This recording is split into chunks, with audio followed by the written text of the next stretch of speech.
Break के बाद एक बार फिर से आपका बहुत स्वागत है। दोस्तों, जैसा कि आपको पता है, ले रहे थे आज हम आपके कुछ सवाल। तो लेते हैं अपना अगला सवाल। डॉक्टर शिव गुप्ता, ये एक व्यूअर हैं, कहते हैं मेरे पति मेरे साथ संबंध बनाने को मना करते हैं। हमारा कोई संतान भी नहीं है, क्या कोई उपाय है इस चीज़ का? नहीं, देखना तो ये है भाई इनके पति इनसे संबंध बनाने को क्यों मना करते हैं, किस बार संतान नहीं है। संतान के लिए स्टेटस बनाना होता है, संतान दोनों ने मिलकर ही पैदा करनी होती है। तो आदमियों में जो कमी है तो मेल इनफर्टिलिटी भी होती है, उसमें उनको अपनी जांच करवानी चाहिए।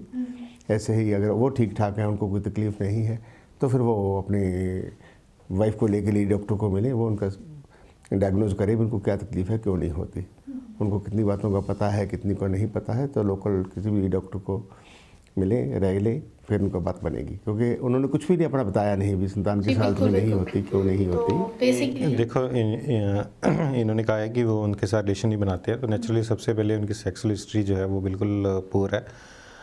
संतान पैदा करने के लिए सेक्सुअल रिलेशन बनाना ज़रूरी है। अगर आप बिल्कुल ही रिलेशन नहीं बनाते हैं तो ये बड़ी रेयर केसेस हैं कि जिसमें जो है वो अगर वो उनकी एक प्रॉपर हिस्ट्री की ज़रूरत है कि वो अटैम्प्ट करते हैं।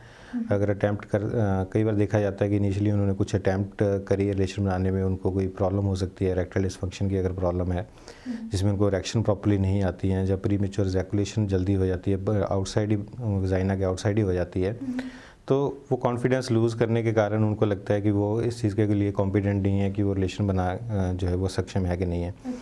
तो इस तरह से वो धीरे धीरे जो है वो पर्सन जो है वो टोटली ही उसको सेक्सुअल एक्टिविटीज़ को जो है वो अवॉइड करने लग जाता है। जनरली आजकल अवेयरनेस होने के कारण फीमेल्स पार्टनर भी जो है वो डिमांड करते हैं, और कुछ लोग अभी भी जो है वो कॉम्प्रोमाइज़ कर लेते हैं इस चीज़ को लेके कि अगर वो उनकी रिलेशन नहीं बनाते हैं तो फीमेल्स जो है कॉम्प्रोमाइज़ कर लेती हैं। तो सबसे पहले उनको काउंसलिंग की ज़रूरत है। अगर वो उनकी सेक्सुअल फंक्शन को ठीक करने की ज़रूरत है ताकि वो नॉर्मली अपना रिलेशन बना पाएँ, जहाँ उनकी कहीं ऐसा तो नहीं है कि उनका झुकाव जो है वो फीमेल्स की तरफ नहीं है, वो मेल्स की तरफ है, होमोसेक्सुअल प्रवृत्ति है उनकी, तो नेचुरली फिर उस चीज़ को थोड़ा सा जो है एग्रेसिवली लेने की ज़रूरत है। तो दोस्त, ये कहना चाहेंगे कि इस समस्या का हल घर बैठे ना ढूंढें, किसी डॉक्टर से मिलें या किसी अच्छे काउंसलर से काउंसलिंग करवाएं, उसके बाद अपनी ज़िंदगी को आगे बढ़ाएं। तो डॉक्टर साहब, अगला सवाल लेते हैं। ये कहती हैं, जी मेरी अभी अभी शादी हुई है, मुझे संबंध बनाने में बहुत दर्द होता है, इसलिए मैं इनसे दूर भागती हूँ। मेरे पति को ये अच्छा नहीं लगता, वो कई बार इस बारे में बता भी चुके हैं, क्या इसका कोई उपाय है? देखिए, फीमेल सेक्सुअल डिसफंक्शन की बात करते हैं तो ये सेकंड मोस्ट कॉमन जो है फीमेल सेक्सुअल डिसफंक्शन है आफ्टर जो है ऑर्गेज़मिक प्रॉब्लम होने के बाद। सबसे जो कॉमन अगर फीमेल में हम सेक्सुअल प्रॉब्लम देखते हैं वो ऑर्गेज़म की है, वो उनकी जो चरम सीमा है, संतुष्टि है, वो नहीं हो पाती है, सेटिस्फेक्शन लेवल नहीं हो पाते हैं। उसके बाद ये जो है संभोग में उनको पेन महसूस होता है, जहाँ वो पेनिस जो है वो एंटर नहीं कर पाता वजाइना के अंदर, क्योंकि कई बार फीमेल्स में ऑर्गन के साइज़ को लेके जहाँ कोई और उनके मन में किसी के वो सुन लेते हैं कि भी फर्स्ट बार जब इंटरकोर्स होता है तो उस टाइम काफ़ी दर्द होता है, ब्लीडिंग होती है, तो मन में उनके एक डर बैठ जाता है कि अगर वो रिलेशन बनाएंगे तो उनको काफ़ी ब्लीडिंग होगी, दर्द होगी, तो वो इनवॉलेंट्री ही वो जो है अपने आप ही जैसे ही वो सेक्स के लिए अटैम्प्ट करते हैं, पेनिट्रेशन के लिए अटैम्प्ट करते हैं, तो वो वजाइना का संकुचन हो जाता है अग्रिम भाग का, जिसके कारण पेनिट्रेशन जो है वो ऑलमोस्ट इम्पॉसिबल हो जाती है। तो अभी जैसे इनकी रिसेंटली मैरिज हुई है, इनके हस्बैंड का रिएक्शन भी जायज़ है, पर उनको ये समझने की ज़रूरत है कि ये प्रॉब्लम जो है उनको रियलिटी में है, ना कि वो कोई जानबूझकर कर रही हैं। तो इसलिए एक सेक्स थेरेपी से मिलने की ज़रूरत है। इसके लिए ट्रीटमेंट जो है अगर प्रॉपर्ली ट्रीटमेंट लिया जाए तो इसमें 100% जो है सक्सेस रेट मिल जाती है। इस कंडीशन को वजाइनिस्मस हम इसको वजाइनिस्मस कहते हैं।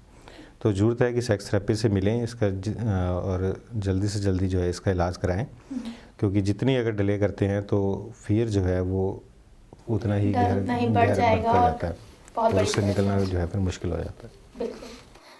डॉक्टर साहब, एक और सवाल आया है। कहते मेरी शादी होने वाली है और मुझे शादी के बाद के बारे में कम जानकारी है, आपसे मिलना चाहते हैं। बिल्कुल ठीक सवाल आपने पूछा और बड़ा अच्छा सवाल पूछा आपने। शादी के बाद क्या होना है, कब करना है, कैसे करना है, ये बातों के लिए सभ्य नहीं लगता भी हम टेलीविज़न पे बोलें। आप किसी भी प्रोफेशनल को, किसी भी डॉक्टर को आप पर्सनली मिलें तो आपको ये बातें बताई जाएंगी। कुछ आपको लिटरेचर दिया जाएगा, वो डॉक्टर साहब आपको दे सकते हैं। मेरा लिखा हुआ लिटरेचर भी बाज़ार में है। तो व्यूअर्स को मैं सबको रिक्वेस्ट करूँगा, ऐसी अज्ञानता है, नासमझी है और आप अवेयरनेस चाहते हैं, एजुकेशन चाहते हैं, तो हमें 1 बार 2 बार 3 बार मिलने का आप मौका दें। आप हमारे पास आएँ, कोई ज़रूरत है तो आपको जैसे ऐसे समझाया जाएगा। क्योंकि ये बातें टेलीफोन पर और अब इस तरीके से, इस मीडिया के तरीके से सरेआम बताना कोई सभ्याचारक नहीं लगता, शिष्टाचार की बात नहीं है। तो सवाल आपका अच्छा है, जवाब मैंने आपको दे दिया है, इसको आप एक्सेप्ट करें। Thank you very much. तो आप खुद इनसे पर्सनली आके मिल सकते हैं। तो दोस्तों, आज हमें यकीन है आपके कुछ अनकहे सवालों का समाधान हमने ज़रूर दिया होगा। आपके दिल में छुपे सवाल जो अब तक कहीं ना कहीं छुपे हुए ही रह गए थे, आज आपके खतों के ज़रिए हम आपके सामने लाए हैं। आज के लिए बस इतना ही। अगर आपके मन में अब भी कुछ सवाल हैं तो हमें लिख भेजिए और आप संपर्क तो कर ही सकते हैं डॉक्टर अशोक गुप्ता और डॉक्टर राहुल गुप्ता से। डॉक्टर अशोक गुप्ता से संपर्क करने के लिए एड्रेस है अशोक क्लिनिक, 321 उत्तम house, 2nd floor, near Fatehpuri Masjid, Chandni Chowk, Delhi 6। Phone number 011-2391-3008, 23945050। Doctor Rahul Gupta और डॉक्टर मीना गुप्ता से संपर्क करने के लिए एड्रेस है Ashok clinic, opposite metro pillar number 365, near Madhuban Chowk, Pitampura, New Delhi 34। Phone number है 011-27014499। डॉक्टर साहब से संपर्क करने के लिए आप सुबह 10 बजे से शाम 5 बजे तक कॉल कर सकते हैं। तो अगली बार फिर हाजिर होंगी आपके सॉल्यूशंस में आप ही के सॉल्यूशंस लेकर। तो दीजिए अपनी दोस्त प्रीत को इजाज़त। नमस्कार।